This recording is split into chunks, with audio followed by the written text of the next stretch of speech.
오늘 우리에게 주시는 하나님의 말씀은 마가복음 16장 12절로 18절 말씀입니다. 오늘 우리에게 주시는 하나님의 말씀입니다. 그 후에 그들 중 두 사람이 걸어서 시골로 갈 때에 예수께서 다른 모양으로 그들에게 나타나시니 두 사람이 가서 남은 제자들에게 알리었으되 역시 믿지 아니하니라. 그 후에 11 제자가 음식을 먹을 때에 예수께서 그들에게 나타나사 그들의 믿음 없는 것과 마음이 완악한 것을 꾸짖으시니 이는 자기가 살아난 것을 본 자들의 말을 믿지 아니함일러라. 또 이르시되 너희는 온 천하에 다니며 만민에게 복음을 전파하라. 믿고 세례를 받는 사람은 구원을 받을 것이요 믿지 않는 사람은 정죄를 받으리라. 믿는 자들에게는 이런 표적이 따르리니 곧 그들이 내 이름으로 귀신을 쫓아내며 새 방언을 말하며 뱀을 집어 올리며 무슨 독을 마실지라도 해를 받지 아니하며 병든 사람에게 손을 얹은즉 나으리라 하시더라. 아멘. 하나님의 말씀입니다. 주중에 주님께서 제 마음속에 이런 질문을 주셨습니다.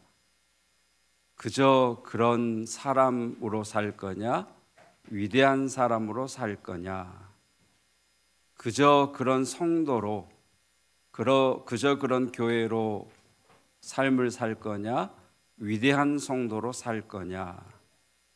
그저 그런 믿음의 사람으로 살 거냐? 위대한 믿음으로 살 거냐? 여러분들에게도 동일한 질문을 드립니다. 여러분은 그저 그런 성도로 살아가시겠습니까? 위대한 성도로 살아가시고 싶으십니까? 이 질문을 마음에 품고 그렇다면 위대한 믿음으로 산다는 건 뭘까를 묵상하다가 저희가 새벽마다 살펴보는 말씀이 시편 말씀입니다. 특별히 시편은 다윗이 지은 시가 많아서 다윗을 묵상하게 됐습니다. 다윗을 묵상하다가 가장 부러운 말씀, 다윗에게 임한 말씀 가운데 가장 부러운 말씀이 다윗이 어디로 가든지 하나님께서 이기게 하셨다라는 그 말씀이었습니다.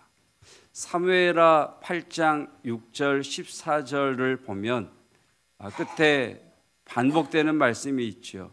다윗이 어디로 가든지 여호와께서 이기게 하시니라. 다윗이 어디로 가든지 여호와께서 이기게 하셨더라. 그러니까 다윗이 어디로 가든지 이기게 하셨고 다윗이 어디로 가든지 일이 되게 하셨다라는 말씀이죠. 그러니까 다윗이 싸움을 치르는데 전략과 전술이 뛰어나거나 또는 막강한 군사력을 가지고 있거나 다윗이 특출나서 이긴 것이 아니라 하나님께서 다윗을 이기게 하셨다는 거예요. 여러분 부럽지 않습니까? 여러분에게도 하나님이 이기게 하시고 하나님이 되게 하시는 그 복이 있기를 축복합니다. 그러면 이런 질문이 당연히 따라오지 않습니까? 그렇다면 도대체 왜 하나님은 다윗이 가는 곳마다 이기게 하셨을까? 도대체 무엇 때문에 하나님은 다윗이 하는 일마다 잘 되게 하셨을까? 이런 질문이 생기잖아요. 그러니까 이런 질문을 가지고 보니까 다윗에게는 크게 두 가지 특징이 있더라고요. 하나는 하나님의 뜻에 자신의 삶의 방향을 맞추는 거예요. 그러니까 내 삶의 방향이 있는데 하나님의 뜻을 발견하면 자기의 삶의 방향을 하나님의 뜻에 맞추더라는 거예요. 그래서 하나님께서 다윗이 가는 곳마다 이기게 하시더라.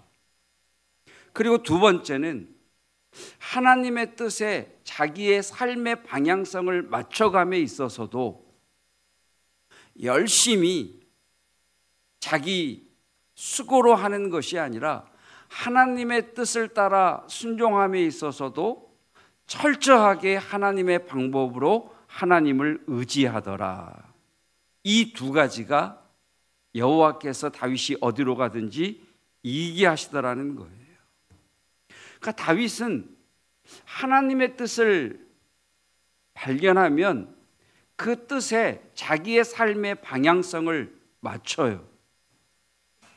그런데 여러분, 많은 그리스도인들이요, 자기 뜻을 정해놓고요, 자기 계획을 세워놓고요, 하나님, 내가 세운 이 계획, 내 뜻이 이루어지도록 도와주세요라고 신앙생활하는 경우가 훨씬 많습니다. 이런 사람들은요, 하나님과 자기의 관계를 잘 모르는 것 같아요. 여러분, 하나님은 왕이시고 하나님은 창조주이십니다. 하나님의 왕이시고 하나님이 창조주이시라면 내가 왕에게, 내가 창조주에게 뜻을 맞추는 게 마땅하죠. 그런데 많은 그리스도인들이 하나님을 왕으로, 창조주로 생각하지 않고 내가 뜻을 정하고 내 계획대로 일을 밀고 나가면 나를 도와주시는 분 정도로 하나님을 생각하는 것 같습니다. 그러다 보니 하나님의 뜻이 중요한 게 아니라 내 뜻이 중요하고, 하나님의 계획이 중요한 것이 아니라 내 계획이 중요해서 하나님의 뜻에 내 삶의 방향성을 맞추려고 하지 않고 내 뜻, 내 계획을 이루는 일에 하나님이 찾아오셔서 도와주셔야 되지 않겠습니까? 대부분이 이렇게 신앙생활을 하고 있는 것 같습니다. 그러니까 다윗이 어디로 가든지 이길 수 있었던 것은, 다윗이 어떤 일을 하든 그 일이 된 까닭은 하나님의 뜻에 자신의 삶의 방향성을 맞췄기 때문이고, 하나님의 뜻에 자신의 삶의 방향성을 맞추고 하나님의 뜻대로 순종함에 있어서조차 하나님의 말씀대로, 하나님의 방법대로 하나님을 철저히 의지하였기 때문에 다윗이 어디로 가든지 하나님께서 이기게 하셨더라. 아멘. 다윗이 왕이 되자마자, 그러니까 다윗이 유다의 왕만이 아니라 전 이스라엘 지파의 왕이 되자마자 가장 먼저 한 일이 뭔지 아십니까? 하나님의 임재를 상징하는 법궤를 자기가 수도로 정한 예루살렘으로 모셔오는 일이었어요. 그러니까 이스라엘의 왕이 된 다윗이 가장 먼저 한 일은 하나님의 임재를 상징하는 법궤를 잃어버렸잖아요. 그 잃어버린 법궤가 어디 있는가를 수소문하고 그 법궤를 찾자마자 자기가 수도로 삼은 예루살렘으로 법궤를 모셔오는 일이었어요. 그러면 왜 다윗은 왕이 되자마자 가장 먼저 하나님의 법궤를 모셔왔을까요? 시편 24편을 보면 24편, 그러니까 여러분이 가지고 있는 성경책이 조금 좋은 성경책이다.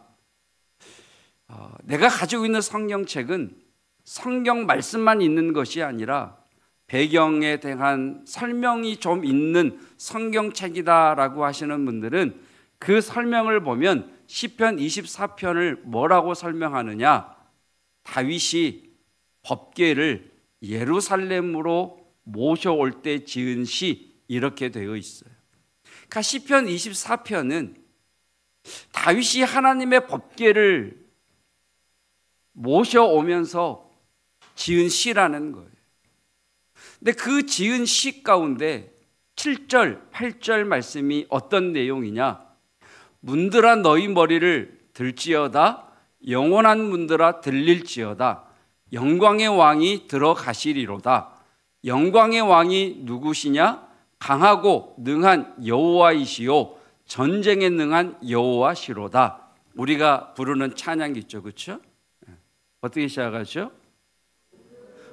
그렇죠. 문들아 머리 들어라 라고 하는 찬양이 된 거죠. 그러면 다윗이 시편을 지을 때는요, 분명한 목적이 있어요. 이 메시지를 백성들에게 각인시켜야 되겠다라고 할 때 노래를 만들어서 부르게 해요.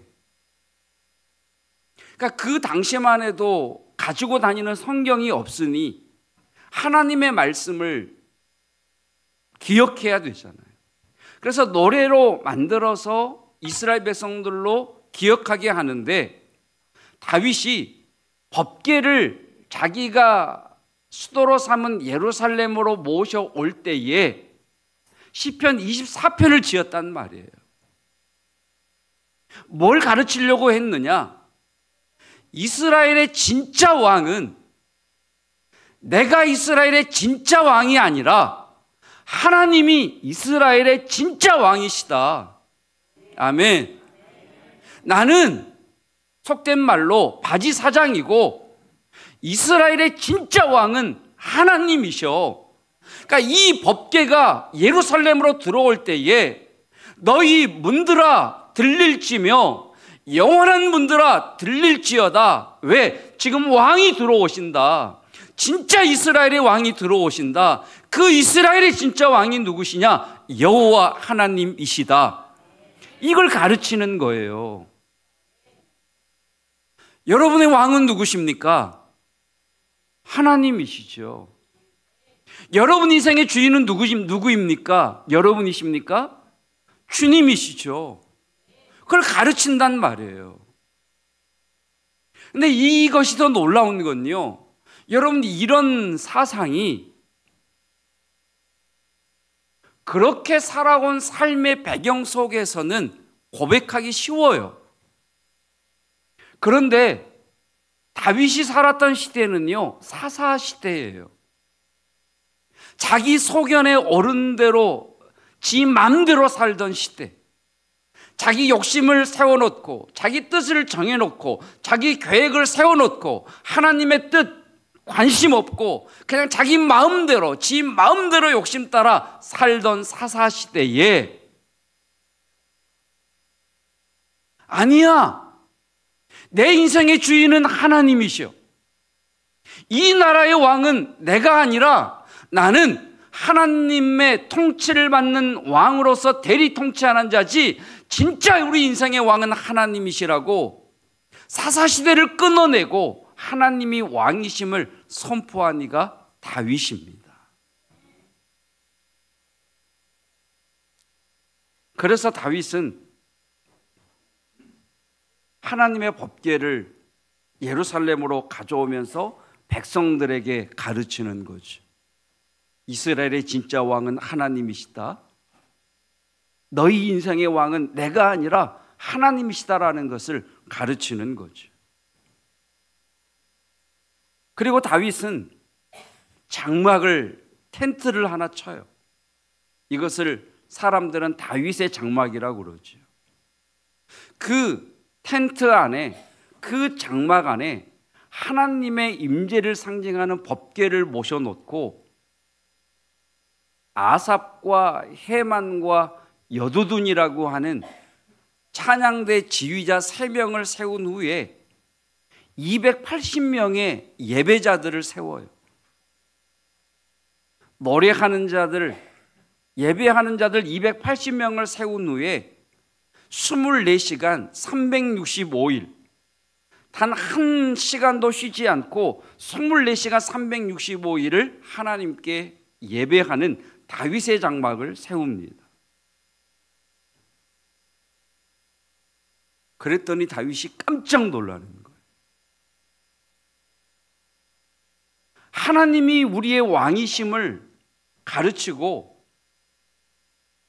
마땅히 영광 받으셔야 될 하나님께 24시간 365일 쉬지 않고 예배를 드렸더니 하나님의 영광이 예루살렘을 중심으로 온 이스라엘에 퍼져나가면서 하나님의 역사하심과 하나님의 은혜 베푸심과 하나님의 구원하심의 역사가 이스라엘 전역에 일어나게 되는 거예요. 이 은혜가 있기를 축복합니다. 이것을 본 다윗의 마음속에 욕심이 생겼어요. 어떤 욕심이냐? 성막, 텐트가 아니라 나는 백향목 궁에서 사는데 하나님의 법궤는 장막에 있네?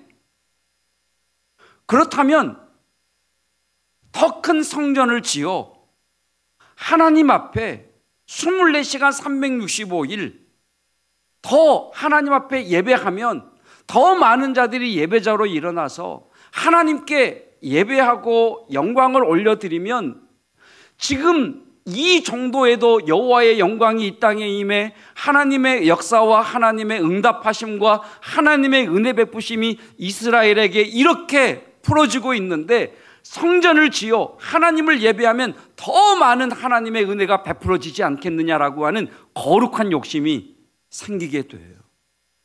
그래서 나단 선지자를 부르죠. 그래서 나단 선지자에게 나는 백향목 궁에 사는데 하나님의 법궤가 텐트에 있다는 게 말이 되냐? 내가 보니 하나님의 영광이 다윗의 장막에 임하여 예루살렘을 중심으로 여호와의 은혜가 풀어지니까 우리 백성들이 잘 살고 나라가 평안하고 병든 자들이 치유되고 일들이 잘 되더라. 그러면 우리가 더 큰 성전을 지어 하나님을 더 예배하면 더 놀라운 하나님의 은혜가 베풀어지지 않겠느냐. 그래서 내가 성전을 짓고 싶다라고 나단 선지자에게 이야기를 하죠. 나단이 들어보니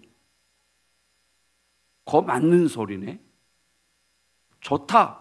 그렇게 합시다. 그리고 그날 밤에 집에 돌아갔는데 하나님께서 나단 선지자를 찾아오셔서 말씀하시죠. 내가 은혜 베푼 자들이 많다. 내가 구원한 자들이 많다. 내가 복을 준 자들이 많다. 내가 은혜를 베풀고 내가 복을 주고 내가 구원한 자들이 많이 있는데 그 사람들에게 내가 언제 내 집을 지으라고 요구한 적이 있더냐?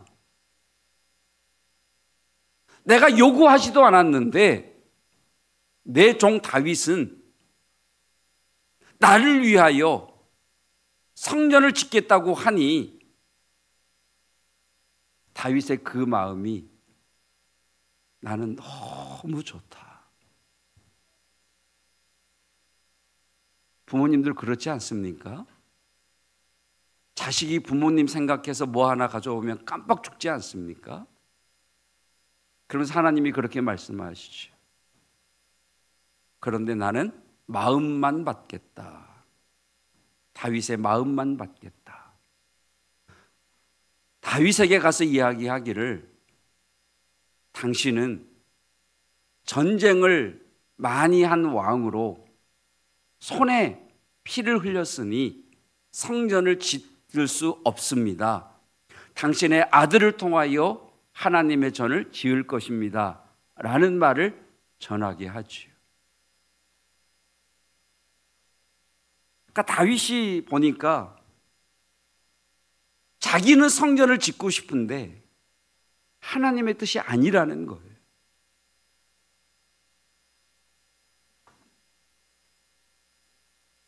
그러면 내 부르심이 뭐지? 그러니까 다윗의 위대한 것은요, 나의 부르심은 성전을 짓는 것에 있는 것이 아니라 하나님이 약속하신 그 약속의 땅이 아직 정복되지 않았는데, 나의 부르심은 성전을 짓는 것에 있는 것이 아니라 하나님이 약속하신 약속의 땅을 정복하는 데에 나의 부르심이 있구나라는 것을 깨달아요. 그래서 성경을 보면 하나님의 법궤를 예루살렘으로 모시고 온 이후에 블레셋과의 전쟁, 모압과의 전쟁, 소다망 하닷셀과의 전쟁, 암몬과의 전쟁, 계속 다윗의 삶에는 전쟁이 이어져요.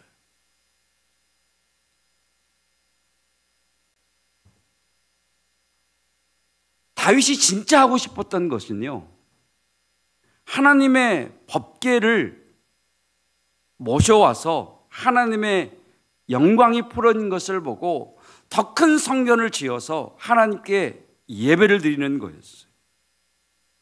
그런데 나의 부르심은 성전을 짓는 것이 아니구나. 내가 진짜 원하는 건 성전을 짓는 건데 하나님의 부르심은 그게 아니구나.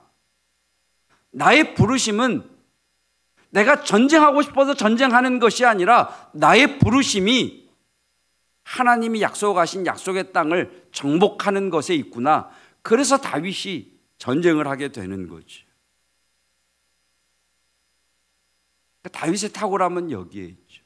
진짜 내가 원하는 게 있어요.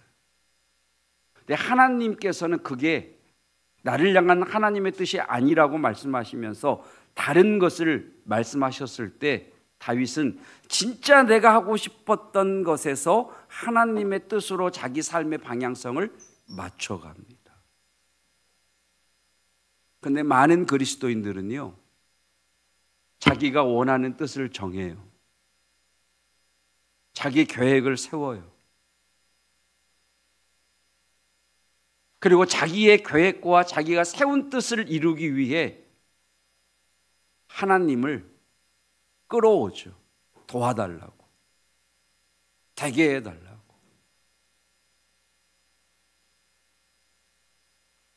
그렇게 기도했는데도 일이 풀리지 않으면 이제 성질을 내죠. 하나님이 있니 없니, 내가 교회를 가니 안 가니. 여러분, 하나님은 우리가 부리는 종이 아니십니다. 하나님은 우리의 왕이십니다. 근데 많은 그리스도인들이 하나님을 종 부리듯 신앙생활하고 있다니까요. 하나님의 뜻 중요하지 않아요? 내 뜻이 중요하지.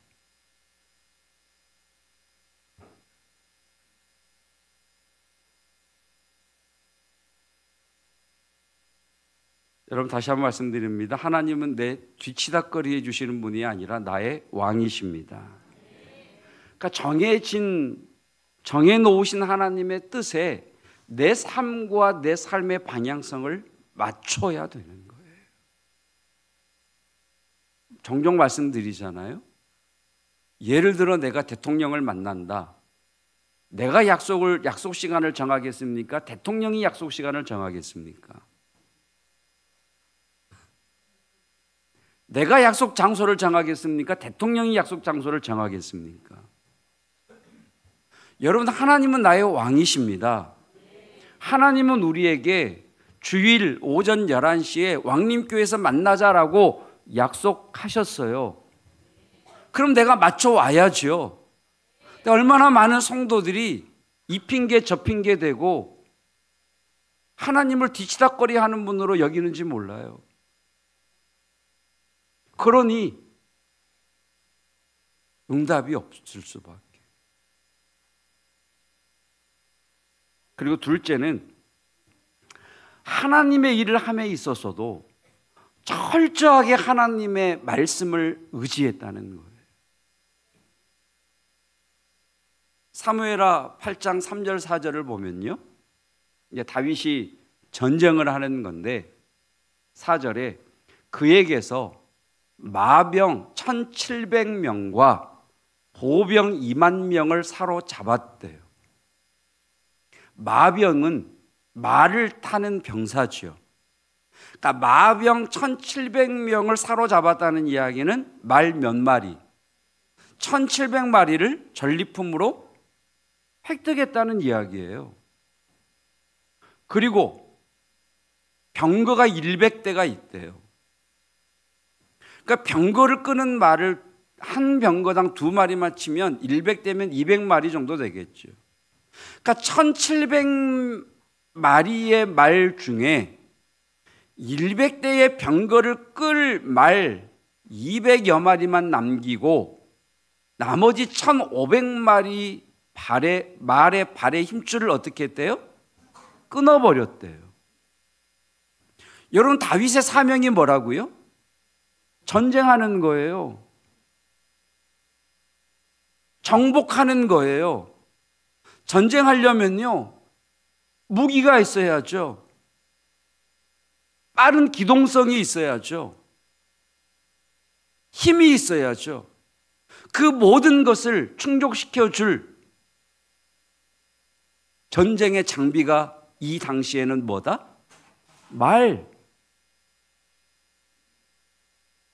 그런데 신명기 17장에 딱 한 번 나와요. 왕은 병마를 많이 두지 말 것이며 병마를 얻으려고 애굽으로 돌아가게 하지 마라. 딱 한 번 나와요. 그러니까 다윗은 하나님의 일, 정복 전쟁을 함에 있어서 전략적으로, 효율적으로, 현웅적으로 그 일을 한 것이 아니라 하나님의 말씀에 철저히 의지하여서 이 말이 있어야 되는데 이 말 1,500마리만 있으면 훨씬 기동성이 있고 신속하게 힘이 있게 전쟁을 치를 수 있는데 하나님 말씀 따라 1,500마리의 말의 발의 힘줄을 끊어버린다니까요. 아킬레스건을 끊어서 쓸모없는 말로 만들어버린다니까요.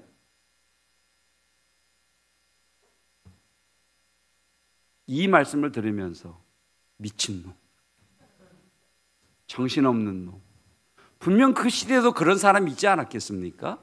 다윗 가장 가까이에 있는 특별히 장수들이 그러지 않았겠습니까?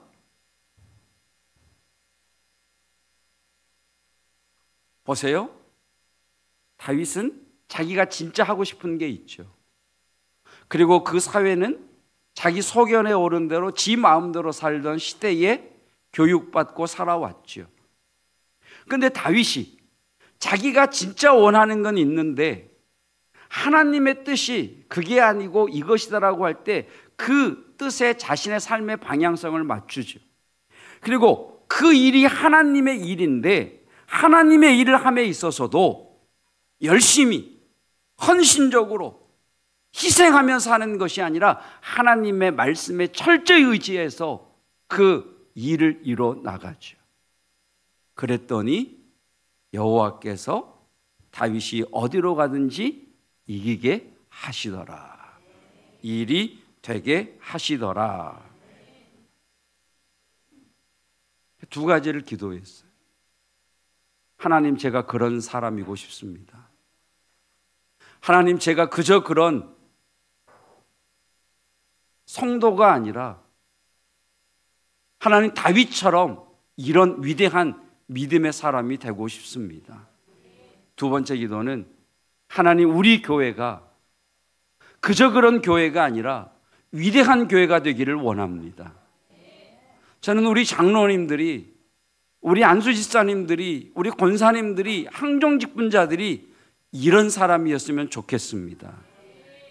아멘. 하나님, 이런 사람을 붙여주십시오.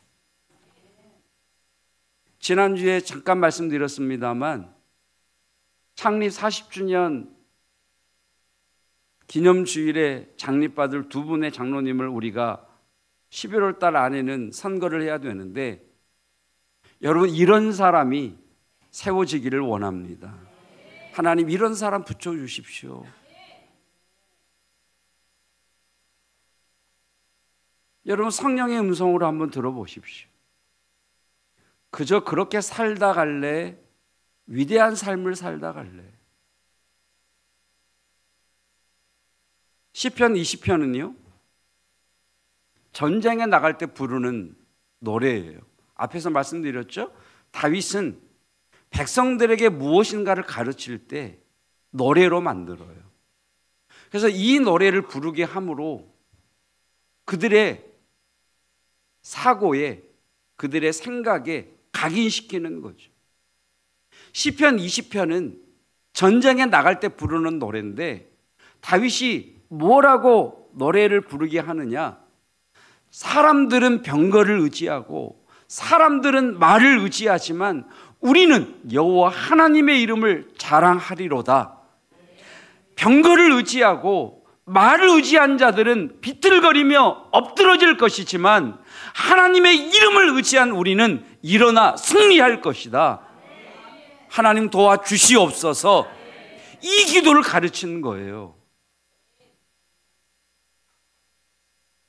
여러분, 이 고백이 우리의 고백이 되기를 원합니다.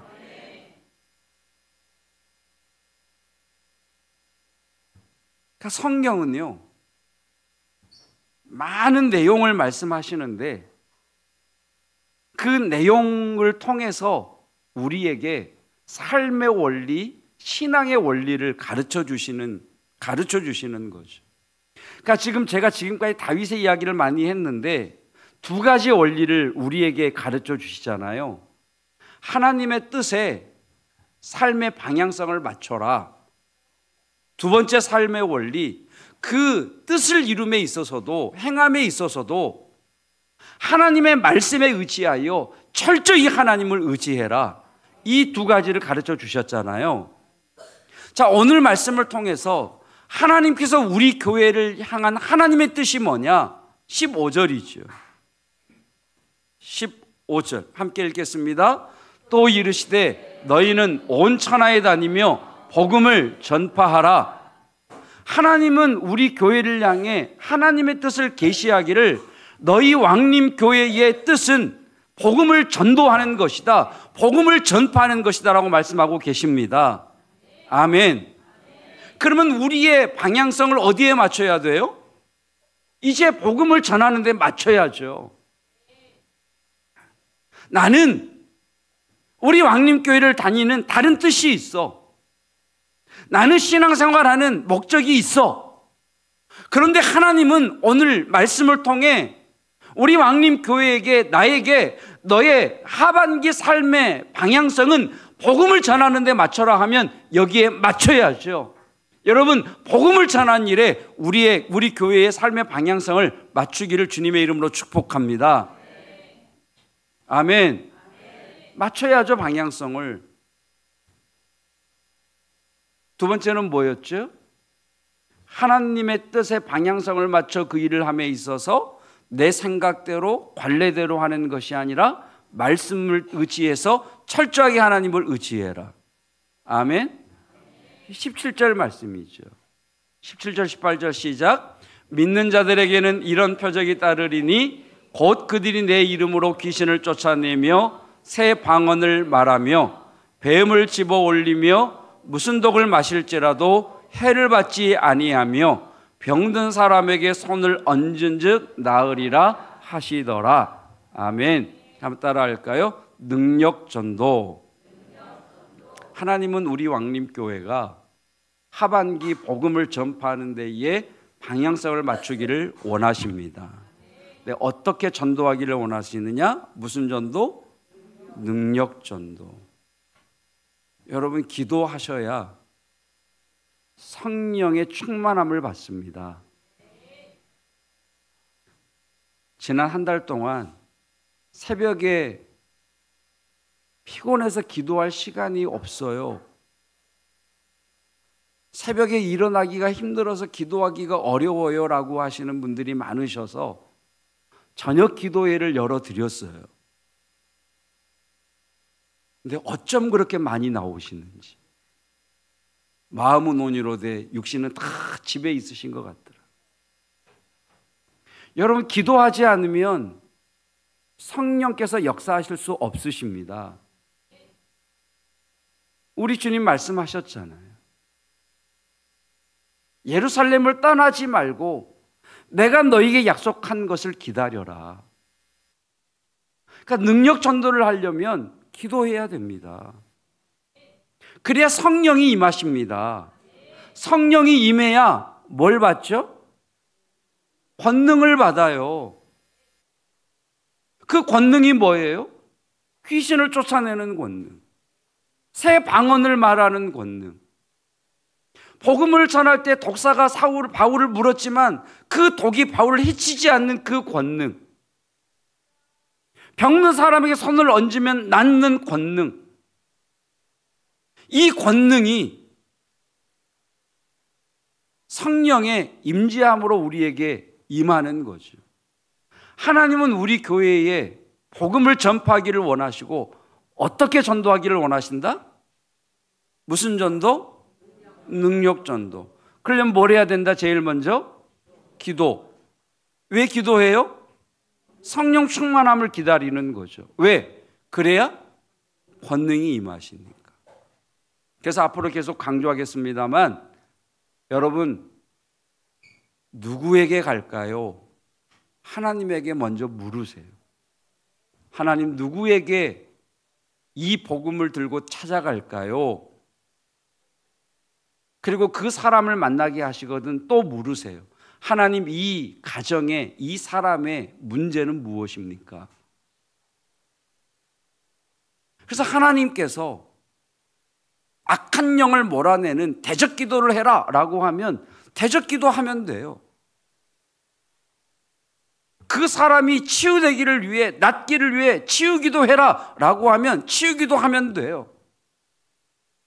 그 가정이 악한 영에 사로잡혀 시달리고 있으니 풀어 자유케 해라 라고 하면 그렇게 하면 돼요. 그러면 그 사람이 그 일을 통해 깜짝 놀라면서 야, 하나님이 진짜 계시네. 여러분, 하나님을 하나님 되게 하시는 능력 전도가 우리 교회와 우리를 통해 일어나기를 원합니다. 그러면 거기에 순종하면 하나님께서 일이 되게 하십니다. 가는 곳마다 이기게 하십니다. 이 은혜가 저와 여러분에게 있기를 주님의 이름으로 축복합니다. 문들아 머리 들지어다. 영원한 문들아 머리 들지어다. 영광의 왕이 들어가시는도다. 영광의 왕이 니시뇨. 우리 하나님 여호와가 영원한 영광의 왕이시로다. 하나님이 나의 왕이십니다. 그 주님에게 우리의 뜻을 맞추게 하시며 주의 말씀을 철저히 의지하고 달려가기를 원합니다. 주여, 사람들은 말을 의지하고 많은 병거를 의지하지만 우리는 나의 왕 여호와의 이름을 의지하오니 그들은 엎드러지고 넘어지나 우리는 일어설 것이며 승리할 것입니다. 주여, 도와주시옵소서. 특별히 우리의 자녀들을 도와주시고 붙들어 주시옵소서. 만나게 볼 허락하여 주시며 새로운 문을 열어 주시옵시고 그 마음에 있는 인생의 모든 어둠의 악한 영들은 떠나갈지어다. 그들의 마음을 주저앉히는 악한 영들아, 예수 그리스도의 이름으로 명하노니 떠나갈지어다. 내가 이 시간 모든 이름에 뛰어나신 나사렛 예수 그리스도의 이름으로 명하노니 모든 병들은 치유될지어다. 병에서 회복될지어다. 누워있는 그 병상이 간증의 자리가 될지어다. 살아날지어다. 여호와의 능력이 드러나게 하여 주시옵소서. 하나님 아버지, 주님 앞에 귀한 예물 올려드립니다. 사람들은, 하나님을 믿지 않는 이들은 돈을 생명보다 귀하게 여기고 있습니다. 이 시대를 살아가는, 마치 자기 소견에 오른 대로 살아가던 시대에 그 모든 것을 끊어버리고 나는 나의 왕이신 하나님의 뜻대로 살아가겠노라 고백한 다윗처럼 돈을 자기 생명보다 귀하게 여기는 이 시대에 돈 때문에 부모와 자녀가, 돈 때문에 형제와 형제가, 돈 때문에 성도와 성도가, 돈 때문에 그렇게 친했던 친구가 원수가 되는 이 시대에 나의 왕은 하나님이십니다. 하나님이 공급자이십니다. 하나님께서 세우실 것입니다. 하나님께서 채우십니다. 믿음으로 고백하며 드리는 성도들의 예물을 주님 받아 주시옵소서. 그 예물 속에 성도들의 마음 깊은 기도의 소원이 있고 하나님 앞에 은밀히 고백드리는 감사의 제목들이 있습니다. 주님 위로하여 주시고 감사와 찬양은 흠양하여 주시옵소서.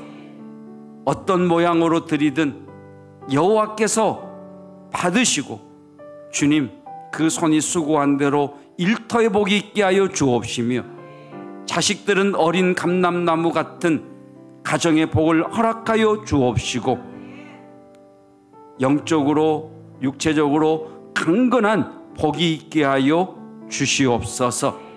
또 일터에 나가 수고하고 애쓰는 한 주간 주님 모든 위험으로부터 보호하여 주시며 미혹으로부터 지켜 주시옵시고 새로운 직장, 새로운 사업, 새로운 일터를 구하는 이들에게 예비된 만남의 복이 있게 하여 주시옵소서.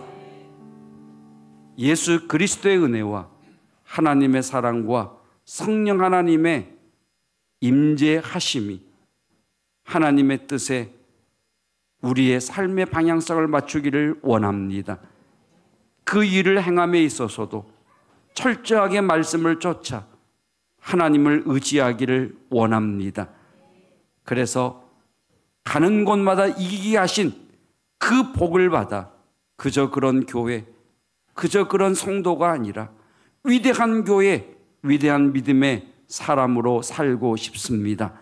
고백하는 믿음의 성도들 위해 성도들의 일터와 가정과 자녀 손들 위에 외국의 군에 있는 우리의 지체들, 우리의 자녀들 위에 함께 하시기를 축원하옵나이다.